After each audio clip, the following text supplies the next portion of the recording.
Bom dia, boa tarde, boa noite, tudo bem? Sou Fernando Mungioli da revista Projeto, revista sempre trazendo o melhor da arquitetura para vocês. Estamos aqui com mais um episódio do nosso Loucos por Arquitetura, que é da revista Projeto, patrocinado pela Docol, que é a marca da água. Aqui do meu lado tem a Baba Vaccaro, que está aí com a gente nessa temporada, dando esse suporte moral pra gente, uma grande radialista, uma grande designer. Baba, tudo bem? Tudo bem. Tudo jóia, bom dia, boa tarde, boa noite. A gente nunca sabe quando que estão escutando isso ou assistindo, né? Hoje é moderno, né? Qualquer hora do dia e da noite.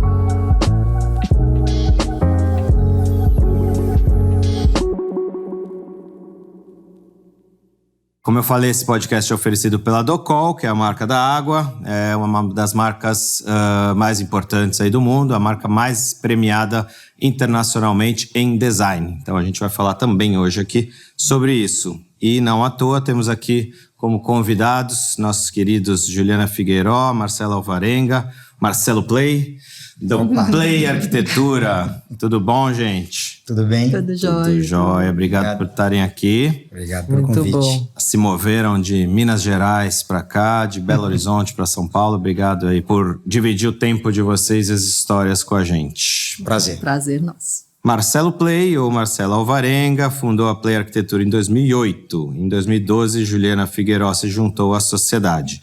Dividem as alegrias e as angústias, provavelmente, de se dedicarem a variados tipos de projeto, do design à arquitetura em suas tantas escalas. Bem-vinda, bem-vindo. Como eu já falei, obrigado. Super legal ter vocês aqui conosco. Nossa ideia com esse podcast é contar histórias. Tá? Contar um pouco de trajetória, que inspire as pessoas, jovens arquitetos que também gostam de ouvir causos. Então eu já queria começar perguntando para vocês como que vocês chegaram aqui. Não aqui no podcast, aqui em 2024 como arquitetos super destacados, um escritório super importante. Como surgiu a ideia de ser arquiteta e arquiteto? Pode começar você, Ju. Vocês podem tirar para o ímpar. Eu... Foi progressivo, assim. Eu não tinha, na minha infância, eu não tinha arquitetos na família, não é uma coisa que veio de família, mas eu tinha um interesse muito grande pelo espaço que eu vivia. A minha avó era uma casa do Silvio Vasconcelos, que é um arquiteto muito importante de Belo Horizonte, e eu achava aquilo ali uma coisa fantástica. E aí, com o tempo, né, crescendo, eu comecei a entender que aquilo era coisa de arquiteto. Morei nos Estados Unidos, fiz intercâmbio nos Estados Unidos, lá eu tive a oportunidade de fazer desenho arquitetônico, era uma das matérias que eram ofertadas. E aí começou o interesse por aquilo, eu gostei de desenhar, e aí eu fui me apaixonando por isso, voltei para Belo Horizonte, fiz o FMG, passei no vestibular de arquitetura e seguimos em frente nessa jornada. Naturalmente, assim, a ideia... Foi uma coisa... Entendendo o espaço que você vivia, que você morava, falar, isso então é arquitetura. Exatamente, com um desejo de entender como que aquilo era construído, né? Saber que existia por trás um pensamento, né? E uma curiosidade de fazer aquilo também. Super legal. E você, Marcelo? No meu caso, eu também não tenho arquitetos assim mais próximos. Acho que o desenho me levou à arquitetura. Sempre desenhei, sempre gostei muito de desenhar. E também fui sendo avisado que aquilo podia ser um instrumento, né, de uma profissão. Mas também me interessava. Eu sou do interior de Minas, morava em Lavras. E eu achava muito curioso as casas e as personalidades, os moradores daquelas casas.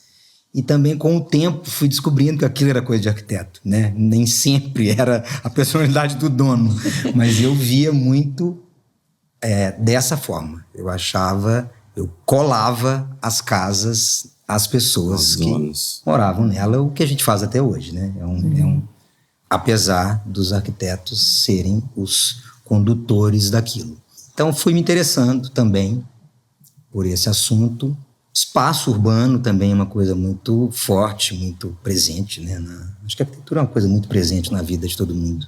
E aí, juntando esse interesse com o hábito de desenhar e o gosto.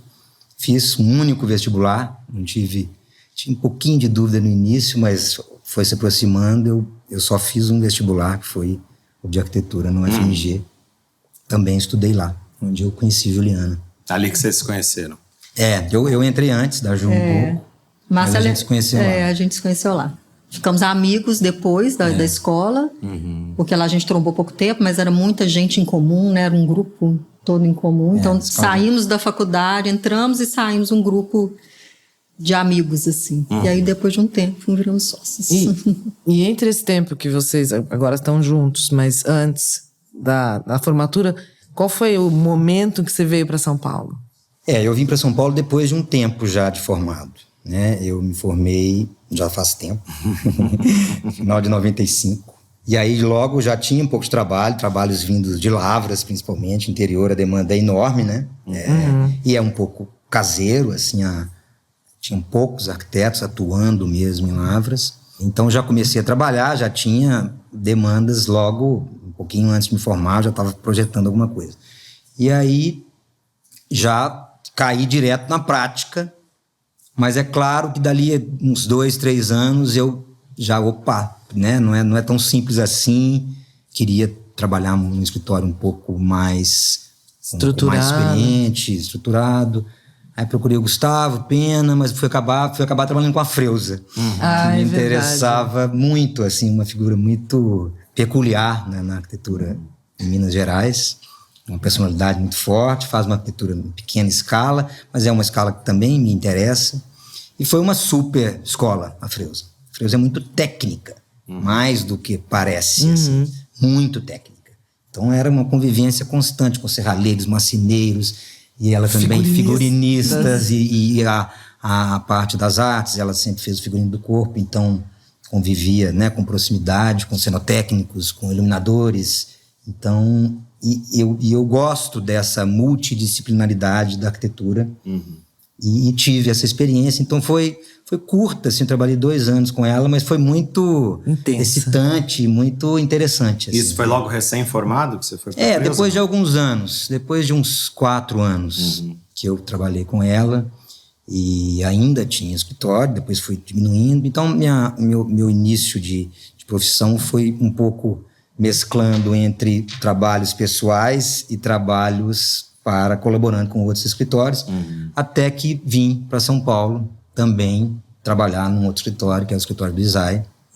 Eu tinha uma amiga de Belo Horizonte que trabalhava lá, e o Isai, em determinado momento, acho que o Domingos ia sair, e o Isai valorizava muito o desenho à mão. A Priscila me falava, Play, te interessa?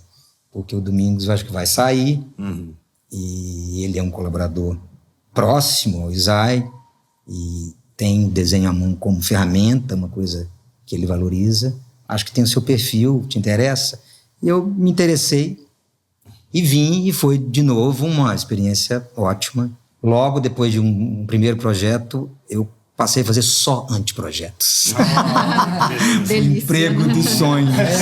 Só ter ideias. Escritório do Isai Wenfeld, Tenizés e anteprojetos. Muitas descartadas, né? A maioria virava lixo.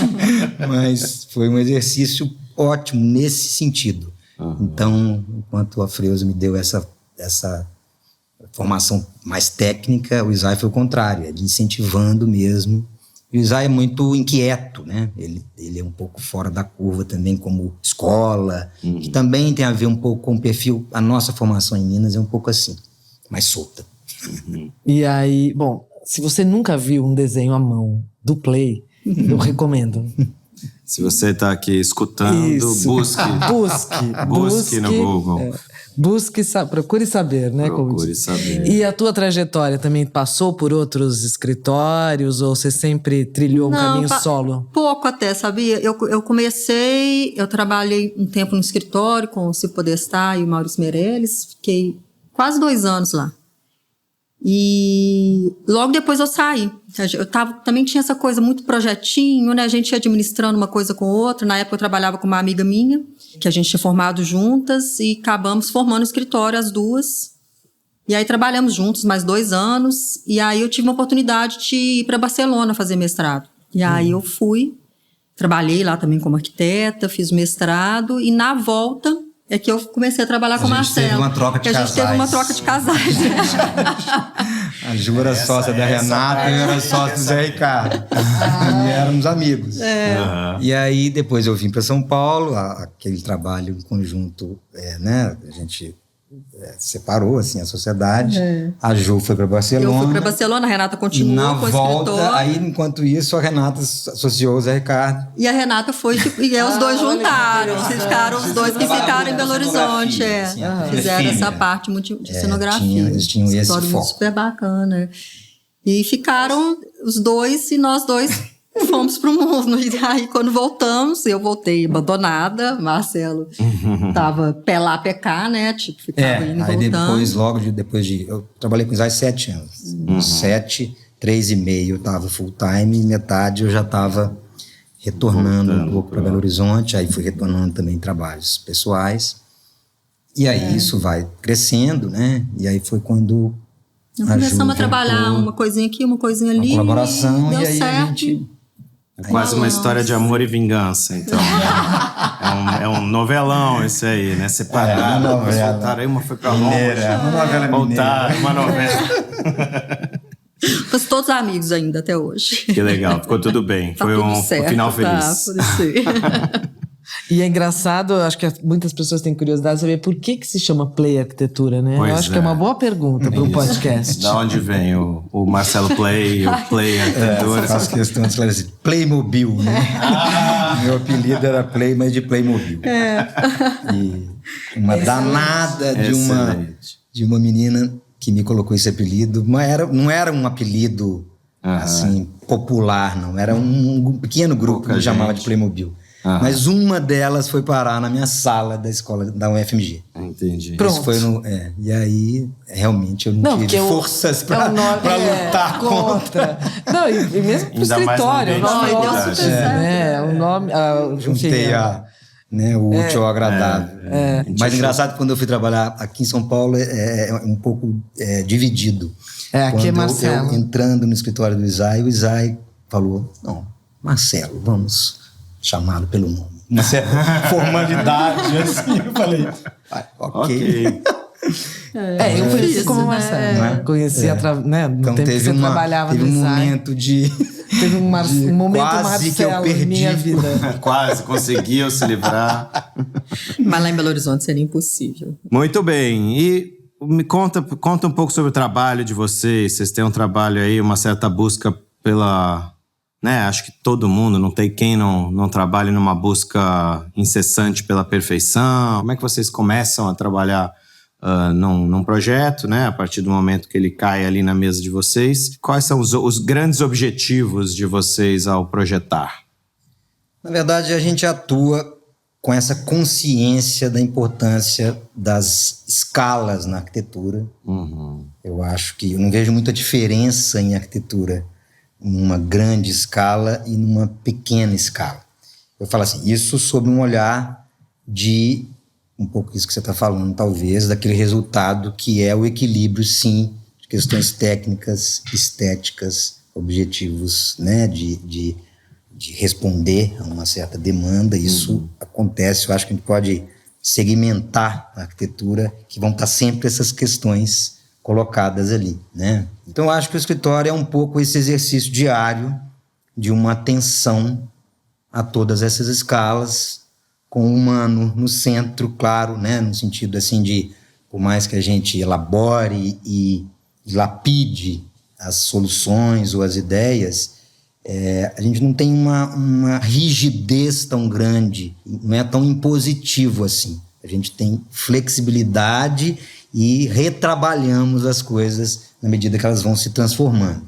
Agora, objetivos, assim, né, do que a gente busca, é uma pergunta mais complexa, né? Você tem quantas horas para ouvir a resposta? A gente achando aqui que o apelido dele era o Marcelo Play, porque você dá o play, ele vai longe. É um dilema da arquitetura, né? Eu falo assim, as artes que me interessam, né, nos interessa muito, responde ao seu tempo, né? De maneira muito, eu acho, muito eficaz e precisa, assim, como expressão e resposta. A arquitetura, óbvio, não está nesse lugar, assim, que esse é o principal exercício. A gente presta um serviço, né? Então isso às vezes confunde, atrapalha no sentido, assim, de complicar mesmo, né? Então acho que a arquitetura, eu acho que isso talvez seja uma definição interessante, é simplificar situações complexas, né? Seja de demanda, seja de situação geográfica, situação econômica. Então acho que a gente é treinado a desdar esses nós todos e tentar um resultado que seja mais simples, assim. Então eu acho que passa por aí um pouco o objetivo, de simplificar. Mas a gente complica bastante para simplificar. Até chegar lá, né, Ju? Nossa, Mas Senhora. e tem uma dinâmica específica entre vocês? Alguém começa, alguém dá palpite, todo mundo começa junto, vocês dois procuram, né, pelas fases da elaboração do projeto, porque uma dupla tem que ter uma dinâmica que funcione bem, né? Um casamento também, né? A gente até tem um bate-volta bom, assim. Mas Marcelo normalmente começa os projetos, principalmente porque vem muito a demanda, né? Assim, cliente chega muitas vezes através dele. Esse hábito é um pouco Então, é uma engraçado. coisa que naturalmente acontece. Quando vem, né, cliente A Ju vem é por muito mim, eu técnica acabo também, começando né, também, Ju? não tem jeito, né? Assim, vai. Mas a gente tem essa troca nesse aspecto, assim. Eu faço uma parte mais técnica, eu tomo conta do escritório toda nessa parte de administração de Executivo, executivos e tudo. Ajuda em mais método do que... Eu desenrolo os pepinos maiores. E muito rigorosa. Tem cliente que é ótimo falar assim, vou falar com você, que você é mais bonzinho. Eu adoro isso, porque eu falo, ainda bem que tem a Juliana, que linha Policial dura. bom e assim, policial ruim. Então te tá achando de policial ruim da história, é isso?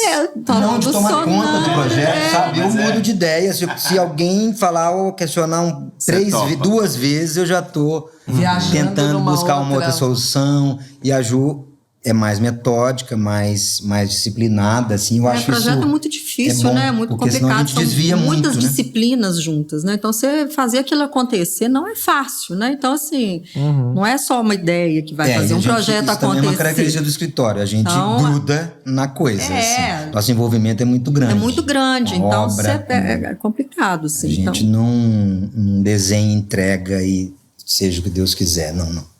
A Tem um gente, compromisso desde o início, com o resultado, né? Eu acho que é mais legal assim, é mais completo o trabalho assim, né? Por causa disso mesmo, os desvios são muitos, as complicações são muitas. Então eu também, se eu converso com um executor e ele sugere e eu dou razão para ele, eu não consigo não dar razão para ele. Então aquilo tem que ser mudado. Aí isso pro escritório tem hora que é uma carga de trabalho grande, né? E a gente bate muita bola, né, Ju? Assim, briga de vez em quando pra... E é engraçado que a gente... projeto não tem muitas... Assim, depois do início, né? Que é essa parte inicial, que é, obviamente... Mas o projeto, ele é criação o tempo inteiro. Então, acaba que tem horas que não tem mais uma separação. Não tem como. Você está no meio do projeto. Ali a coisa vai, todo mundo junto acontecendo.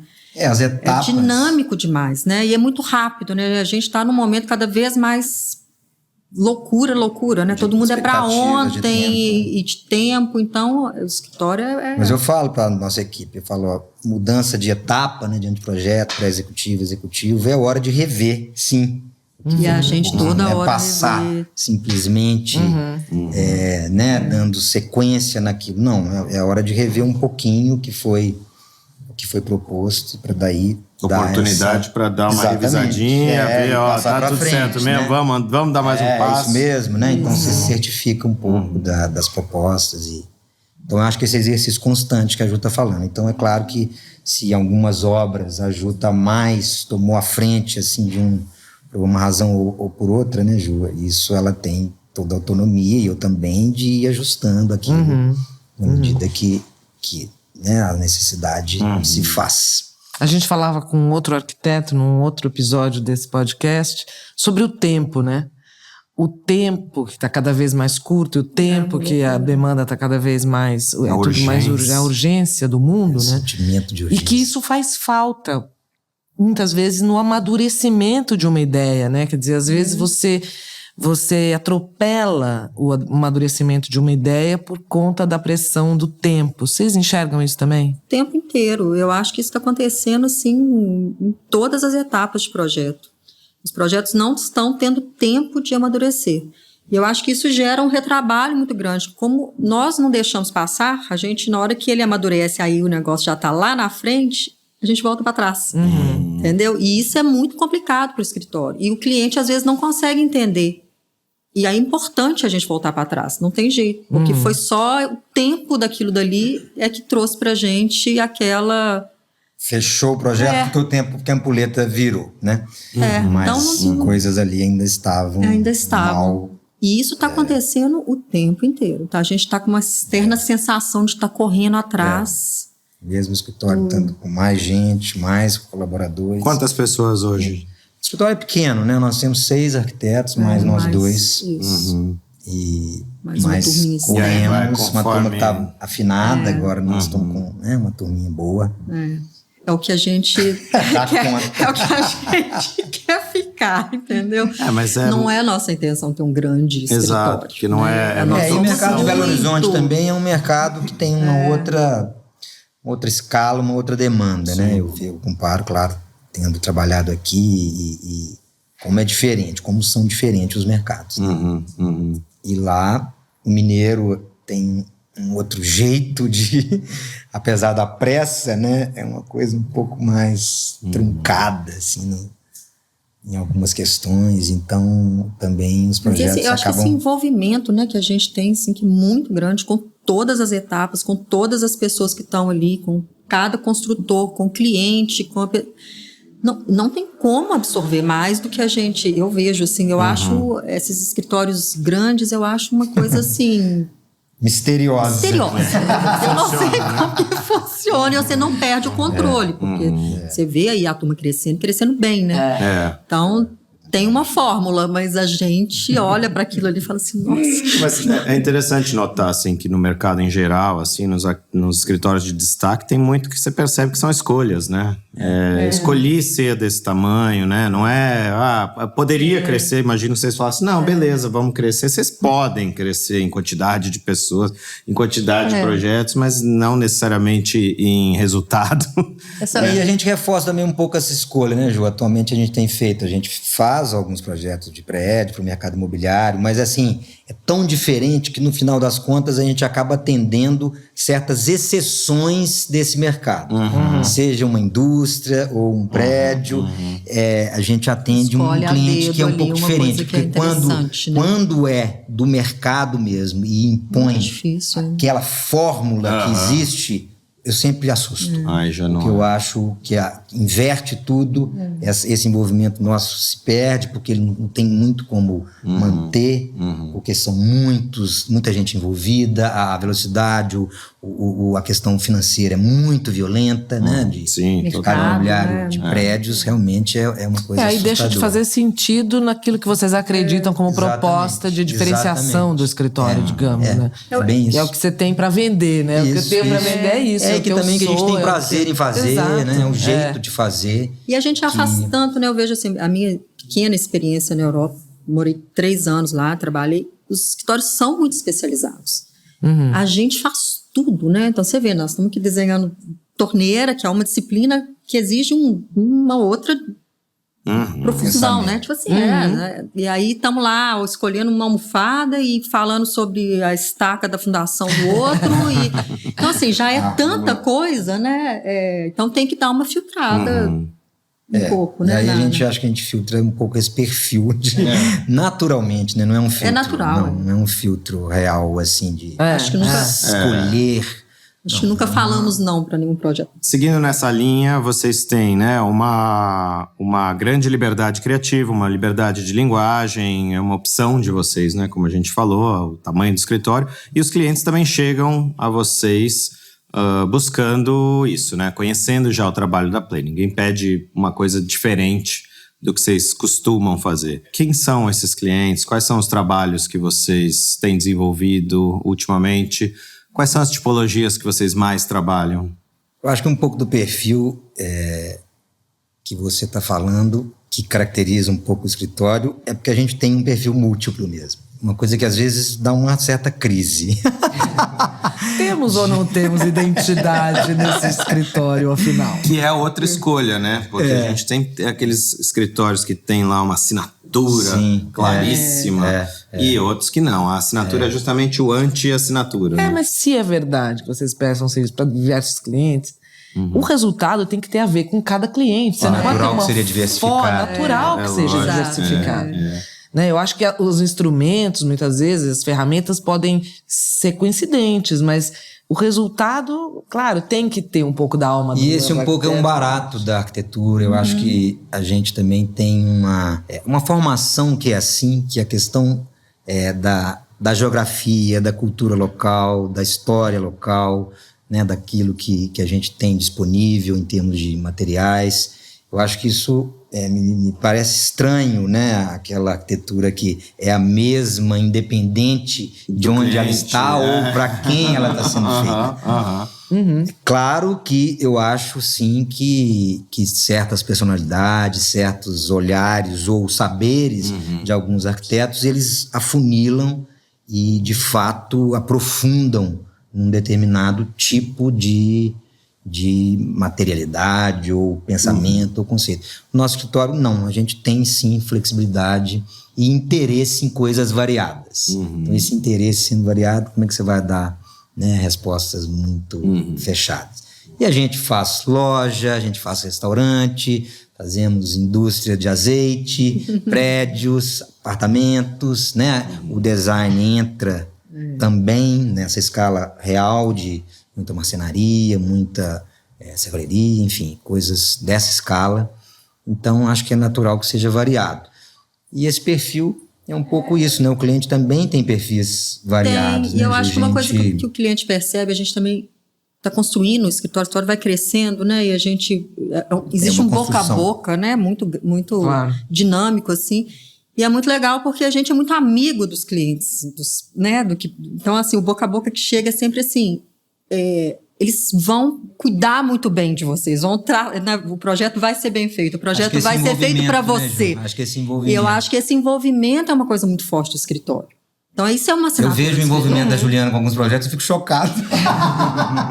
Vamos para trás. Tá demais, Juliana, tá demais. Tá demais. Vai ser difícil desapegar depois. Mas a Ju falou uma coisa, eu acho que isso faz um pouco de diferença, esse cuidado real, assim, é um respeito que você tem com o cliente, que se transforma num cuidado do bolso dele até a cabeça dele, até o sentimento dele, né? Então é uma dedicação grande nessas variedades e loucuras de cada ser humano, de cada demanda, né? Mas de alguma forma esse fazer cuidadoso e lapidado, acho que sim, está presente, né, em todos os projetos, é o que a gente tenta. Mas é isso, o projeto também, o escritório não está estacionado, nem, imagina, nós ainda estamos achando que nós vamos chegar lá. E é isso mesmo, né, quando você aprofunda a solução, e aquilo vai também criando uma nova camada de aprendizado para o próprio escritório, e isso vai se transformar ali na frente em outra coisa, né? E isso eu acho que é com todo tipo de aprendizado, né?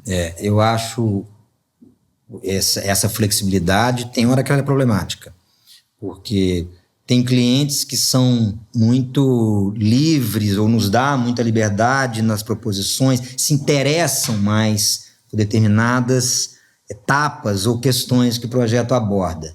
E são desorganizados, aí a construtora nem existe, né? É uma coisa assim, começa de um jeito e termina de outro, e a gente fica naquele meio tentando atender esse tipo. Tem outro que é um cliente às vezes pouco pretensioso, assim, tá mais relaxado, um pouco com objetivos, mas são mais metódicos, mais organizados, contratam pessoas melhores, fornecedores melhores. Então isso me assusta um pouco, porque eu falo, não, a gente não pode ficar tão À mercê das loucuras alheias, porque de fato a gente tem um misto, acho que é o Rencourt que falava isso, um misto de vulnerabilidade, ao mesmo tempo prepotência, né, de estar criando, definindo tais coisas, mas completamente vulneráveis às cabeças e às formas como cada um implementa aquele empreendimento, aquela coisa. Então, tem hora que eu falo, nossa, será que tem como a gente criar certos padrões de mínimos, de qualidade? Mínimos, né? E sempre, minha preocupação é voltada para a qualidade. Porque, de fato, tem hora que tem a sensação assim, clientes organizados que o hora fica também desorganizado. E o resultado, muitas vezes, E o resultado é sempre nosso, né? Assim, claro, não adianta, claro, né? Claro, então, responsabilidade. É uma responsabilidade. Então, um excesso de flexibilidade me preocupa. Não, eu entendo, imagino. E acho que é muito difícil também, muitas vezes, para o cliente quantificar isso, né? O quanto isso envolve realmente o trabalho do escritório, as horas, o tempo, o trabalho. Não, eles não Nós têm... não conseguimos, quanto mais ele, né? Você falar assim, a gente não sabe botar preço. Isso, Se for falar mesmo, assim, né? O que é o preço de um projeto, o que baliza o preço de um projeto, você não sabe, entendeu? Os engenheiros, a gente fala assim, nossa, ele tinha que passar uma semana aqui, vendo o desenvolvimento do projeto. Para entender perceber minimamente o começo, meio e fim daquela solução. E não, né? Porque os engenheiros, eu sinto um pouco dessa...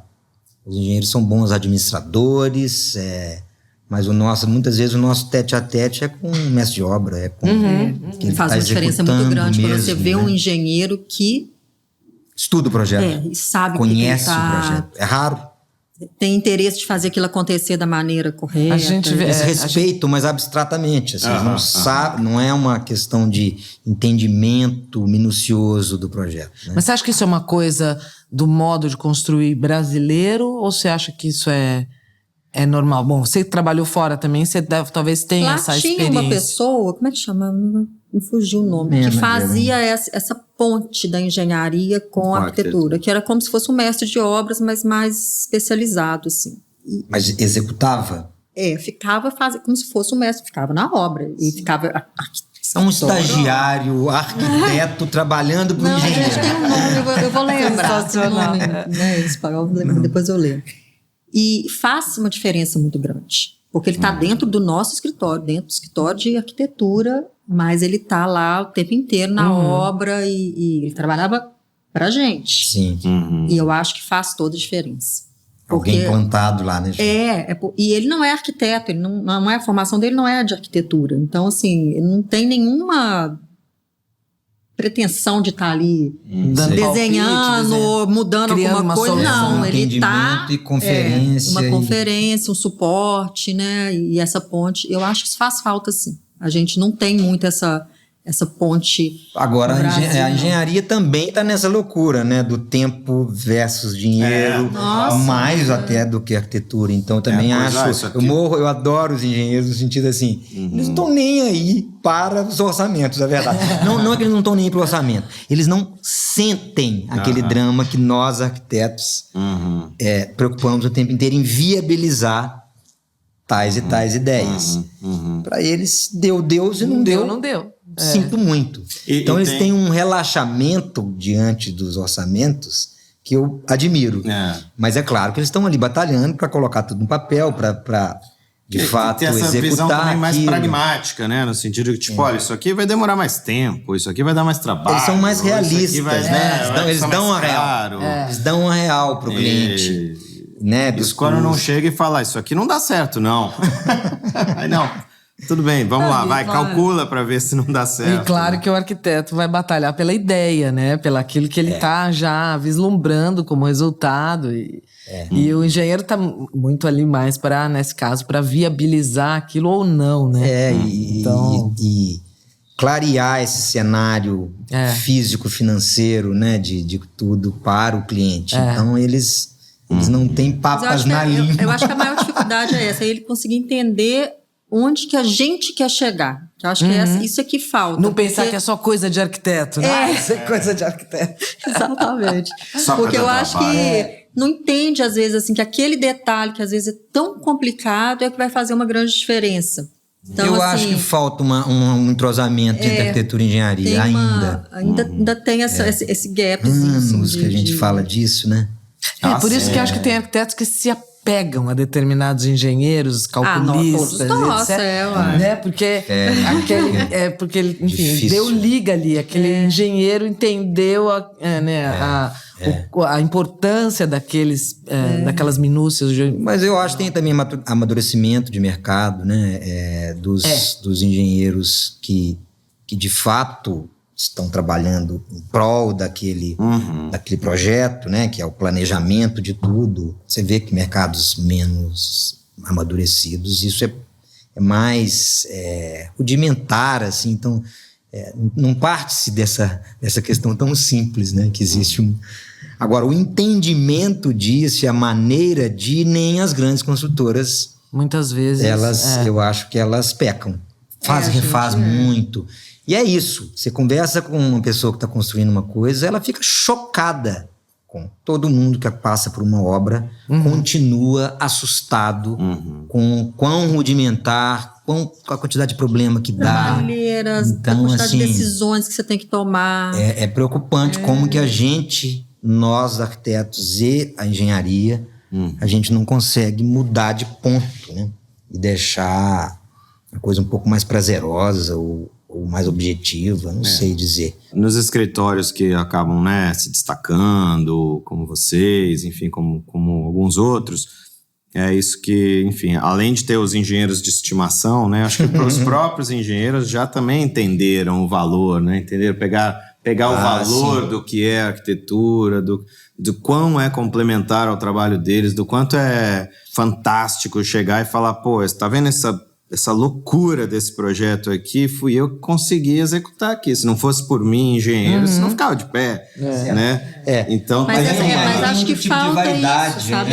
Falta esse prazer de olhar para aquilo e falar assim, nossa, eu entendeu? Porque eu acho que no final das contas eles só querem entregar. Isso. Que falta. Eu acho que falta esse prazer desse olhar para a arquitetura e falar assim, nossa, fiz lindo, fiz bonito, fiz acontecer. Né? Eu acho que é importante isso. Precisamos de mais engenheiros loucos por arquitetura.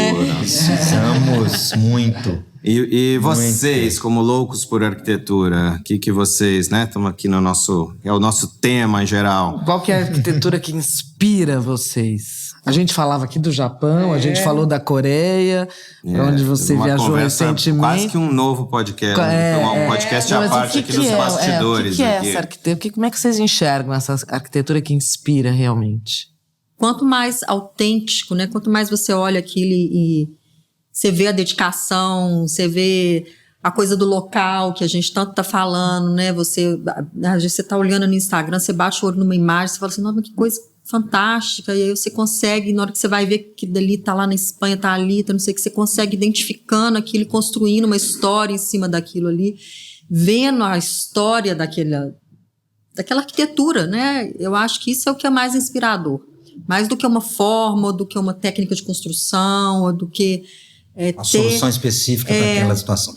Eu acho que não tem muita regra. Não tem também, muita regra, né? A expressividade é uma coisa que vem de diversos elementos, né? Assim, a expressividade que eu falo, a comunicação, né? Se você tem um terreno que é muito específico, muito peculiar, né? Onde a geografia fala alto ali ou de uma maneira linda, assim. Então acho que a arquitetura não tem como fazer um diálogo com aquilo. Então ela é da implantação, ela é da escala, ela é do contraste ou da mimesis, assim. É isso que é o balanço bonito ali da arquitetura. Outra hora os ambientes são mais inexpressivos ou tem menos importância naquilo e a solução fica quase que abstrata ou dentro um pouco da cabeça do arquiteto, o que ele tira ali naquela falta de elementos, assuntos, né? Como que ele consegue fazer aquilo. Aí pode vir de uma materialidade, de uma escala estranha, né? E outra hora é uma coisa mais humanizada, quando você tem uma urbanidade que conta muito, que você pode contribuir ou, né, eu acho que para nós brasileiros que temos uma escola aí modernista bacana, em que o dentro e fora é muito possível de ser permeável. Então essas soluções também são muito bonitas. Nessa viagem para o Japão, uma das obras do arquiteto Sanaa, que é difícil falar aquele nome, Ryu, o sobrenome jamais. Melhor não arriscar. Com o Reinato, que é um artista, assim, foi uma das coisas mais lindas, em Teshima, que é claro, uma obra de arte, assim, uma arquitetura feita para contemplação, mas que tinha uma relação natureza e com a obra de arte do Reinato que era assim de arrepiar. Primeiro uma casca assim, com uma não regularidade, não reconhecível enquanto parâmetros ali de desenho, né, que os japoneses também fazem bem, né, um círculo disforme, uma forma orgânica pouco apreensível assim, enquanto, né, como se chegou naquilo. Mas que tinha uma relação grande com a natureza circundante ali, céu, mata, e clima, que chove lá dentro, e a obra do Reinato, que brota água do chão, e você não custa perceber aquilo, mas de uma maneira linda, linda, linda, e assim, você não quer sair do lugar. E é um lugar de contemplação. Então, a arquitetura também pode ser isso, né? Um prazer, uma coisa lúdica. Então acho que as situações são variadas. Então acho que o encantamento vem um pouco disso que a Ju está falando. Cada situação, né, pede um gesto, uma resposta, uma relação, né? Acho que a arquitetura é relação. Historicamente, vocês, Ju, quem que te inspira na arquitetura? Qual arquitetura te inspira? Quem são os ídolos da arquitetura? Nossa, é muita gente. Nossa, não saberia dizer assim. Nós temos arquitetos aqui, né, brasileiros, que sempre inspiraram a gente. O Marcelo falou, essa escola nossa maravilhosa, os portugueses, que a gente também sempre se inspirou muito, né? Eu não saberia falar um nome, Rafa. Falar um nome, eu não conseguiria. Entendeu? Eu acho que nós somos muito filhos desse modernismo. Pessoal de fora, né? do Brasil, né? Que é pra não arranjar briga, né? Sim, aqui no Brasil temos vários e a gente também sempre se inspirou muito na arquitetura portuguesa, nos nórdicos também, né? Nos designs e tudo. Então, muita gente boa fazendo... O modernismo ainda é uma prazer. A gente pergunta e eles não respondem. Nossa, você tá difícil de arrancar. Maravilhoso. Mas o modernismo, para mim, eu tenho também essa relação de paixão e, ao mesmo tempo, de querer sair dessa prisão. Né? Porque é um movimento social, cultural, né, coletivo, que foi muito forte, muito bonito. Relevante. Todas as artes. Então eu sinto falta dessa coletividade, dessa coisa mais abrangente que foi o modernismo. E o mundo contemporâneo hoje é muito mais fragmentado, né? Então é difícil, também acho, escolher assim, certos ídolos na arquitetura. Mas eu acho que a gente também, nessas horas, a gente faz aproximação sim com a arquitetura portuguesa e os próprios arquitetos brasileiros, por uma questão de tecnologia, né? A gente tem mais proximidade com a arquitetura nessa escala. Os chilenos também são interessantes, né? Os chilenos são também curiosos, mas eu acho nós brasileiros mais aprisionados no modernismo, como se a gente tivesse um pouco de receio, né? Até de provocações de arriscar, né? Em lugares em que o modernismo talvez julgasse, né? A gente tem medo do julgamento do modernista. E o Le Corbusier é um cara tão livre, né? Tão fabuloso, né? Como criador, como divulgador. Óbvio também que essas coisas vão mudando, né? Hoje parece meio Messias, né? Um pouco... Muita crítica se faz, né? A maneira como ele tentou enfiar a goela abaixo do mundo, né? Mas, ao mesmo tempo, era um gênio, né? Que influenciou os nossos arquitetos de uma maneira que eu Acabou acho de sair um livro da saudável. correspondência dele com Lúcio Costa. Acabou de sair um livro que tem todas as cartas, ou todas as que foram encontradas, quer seja pela família, né? Pela filha e pela neta, que acalentam esse projeto há anos, e também na fundação. Então, Mas o projeto do Ministério da Educação, antes, começa na nos época anos 30, a correspondência vai até o falecimento do Le Corbusier, que é nos anos 60. Então Teve foi uma permanente. grande história. foi uma E o Lúcio Costa eu ia tenho- citar, porque... Não, eu tô morrendo de curiosidade. Eu acabei de receber o Super. livro e... Baba. E uma delícia de ler. Porque o essas Lúcio cartas. Costa, eu acho que ele tinha esse papel, assim, teve, né? De um cara com uma consciência muito grande de uma cultura nacional, ao mesmo tempo um interesse muito grande em modernizar, mas que também aconteceu, acho que no momento da vida dele, né? Ele era diretor da Escola de Belas Artes, fazia projetos. Mas tem a coisa do regionalismo, que eu acho que é uma consciência diferente dos modernistas. Ele soube costurar bem as disciplinas também, né? Tem esse lance que a gente estava falando da engenharia, da arquitetura. Ele soube né, trazer o paisagismo, né, as Mas que dá uma artes. certa contenção, né? Não deixa de dar uma certa contenção pro fazer, né? Porque é muito cuidadoso com tudo. Então isso também é uma questão aí. No fundo, ele trouxe camadas por cima, né? Então, acho que essas camadas... E também deu a bola para outros fazerem gols, né? Assim, no sentido de chegar em expressões ou traços, ou, né? Mais... Verdade. Enfim. Então, acho uma figura muito interessante.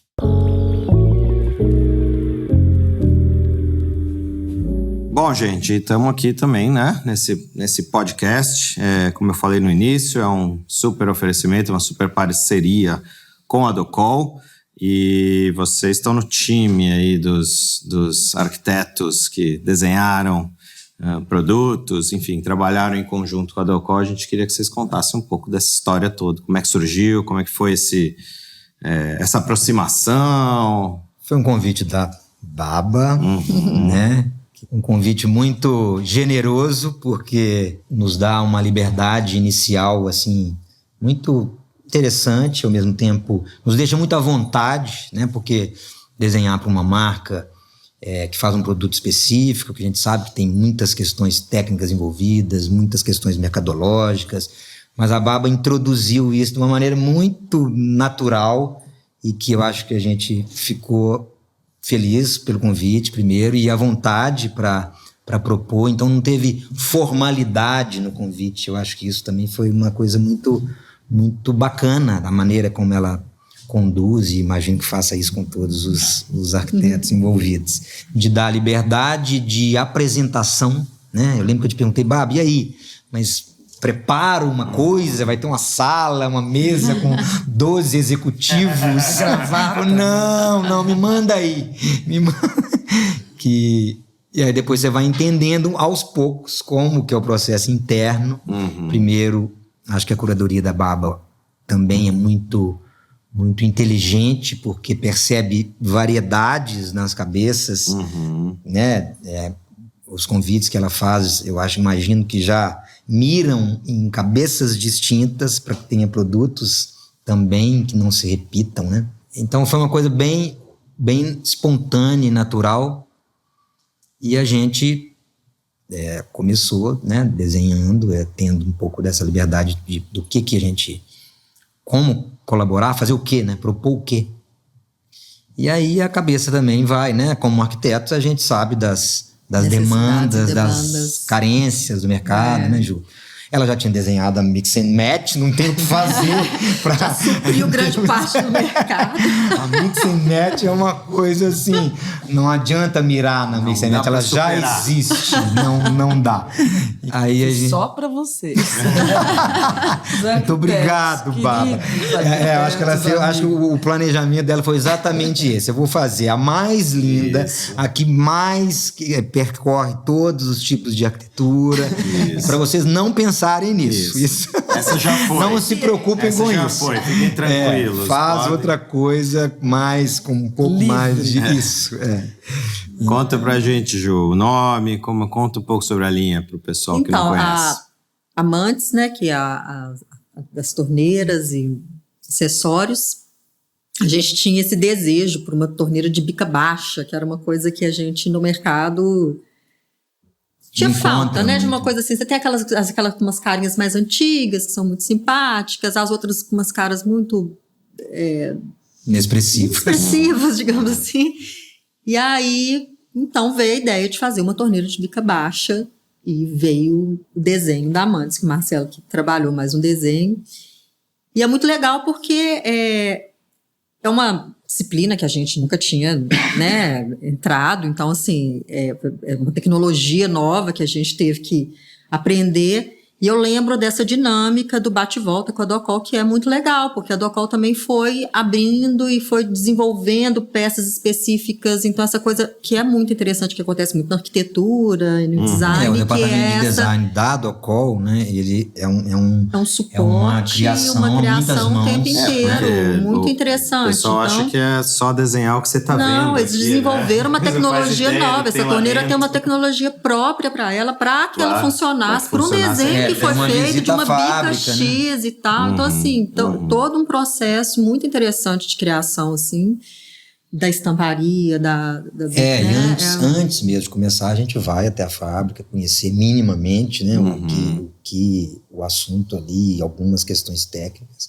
Já recebe o suporte desse departamento de design. No caso, o Marcelo Alves foi quem trabalhou com a gente mais, assim, né, no tete-a-tete. E aí a coisa vai fluindo. Não sei se são todos assim, né, Baba? Mas em trocas primeiro de croquis, de desenhos um pouco mais elaborados, depois análise técnica desse departamento e depois a questão dos mock-ups foi importante, impressões 3D para a gente perceber porque no caso da bica baixa, né, Ju, a gente tinha uma questão da proporção ali que era muito importante, porque senão também ela ia ficar no meio do caminho, né? Um pouco... ia cair nesse lugar comum, que era exatamente o que a gente quis sair. E aí o mock-up foi fundamental. Porque a gente passou por diversos uma bica pequenininha, uma bica mais comprida. Uma hora engrossava, por questões técnicas, precisava de um mínimo de diâmetro, aí ela ficou sem graça, aí a gente aumentou, mas aumentou demais, ela passou. Então isso só percebendo. E o design tem isso, né? Engraçado, né? Na arquitetura, eu me habituei um pouco à questão da escala e eu não me surpreendo. No início de carreira, me surpreendia um pouco com o pé direito, Hoje, o projetar já me dá uma noção bem real do que é aquilo que a gente está propondo, mesmo sem fazer maquete, de sensação. Mas o objeto já é estranho, né? Porque o objeto você não está dentro, você está olhando, assim. Então... eu ainda tenho surpresas. E o desenho confunde, engana, né? E hoje as modelagens em 3D e tudo isso, às vezes você acha que um produto está adequado, quando você põe ele no mundo real, ele muda. Tá gordo, tá magro, tá comprido, tá pequeno, né? Tá gostoso, não tá gostoso. Não tá gostoso. Às vezes falha. Não era.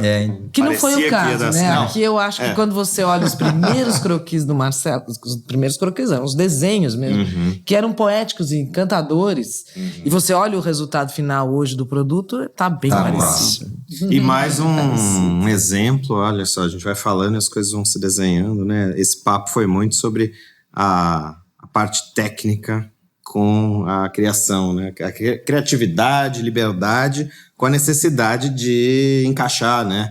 Isso falando aí da engenharia de produto, falando, não, isso aqui vai por aqui, vai por ali, dando essa, né, toreada aqui. Uma coisa força a outra, é muito legal o desenvolvimento da tecnologia, né? Vindo atrás, mesmo. É coletivo, então... na arquitetura e no design. Exato. E depois veio a Toró, que foi né, a ducha. Que essa foi, por incrível que pareça, teve menos adaptação. Ela ficou mais ainda parecida com o primeiro croquis. Mas tiveram várias questões técnicas, mas que a gente participou menos. Tanto da dimensão, pelo inox, pela envergadura assim, que envolvia, inclusive, transporte, concreto, de alta resistência, né, da base. Mas ela também tem um desenho mais simples mesmo, um desenho mais simples assim, mais despretensioso. Eu acho que, pelo menos eu acho que no início era essa a ideia, de não tem desenho, claro, mas ele não é impositivo, ele é meio assim, neutro. Pensando no jardim, meio quase, não diria naif, mas eu tenho um pouco. Eu não diria também. Mas era isso que passava um pouco pela minha cabeça, não sei se é da Ju, mas que ele não fosse um desenho muito geométrico, aquela coisa da curva ele é um pouco tentando gestual. ser um pouco simplório.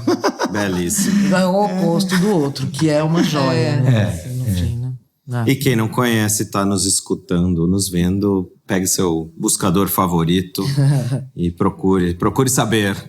Boa. Muito bem, gente. Então, muito obrigado por estarem aqui com a gente. Voltando ali ao início, né? A gente sabe que não é fácil. O tempo é um dos capitais mais em falta hoje na nossa vida, né? Como tá corrida a vida. De repente, a gente está aqui já no final do ano e vocês se deslocaram aí gentilmente para vir até aqui na Casa do Col para a gente gravar esse podcast. Queria agradecer, Marcelo, Juliana, Baba, minha companheira aqui. Adoro, Estamos numa grande dobradinha. Os arquitetos maravilhosos. Tá boa essa dobradinha. Contando histórias. Nós muito que bom. agradecemos. Muito bom. Agradecemos. Muito obrigado. Então acompanhe a gente aí também nos outros episódios. Nessa primeira temporada a gente tem 5 episódios do Loucos por Arquitetura, podcast da Revista Projeto, com patrocínio e apoio da Docol. Fala. Pode colocar na velocidade 1.5 para ouvir. Tchau, gente. Obrigado.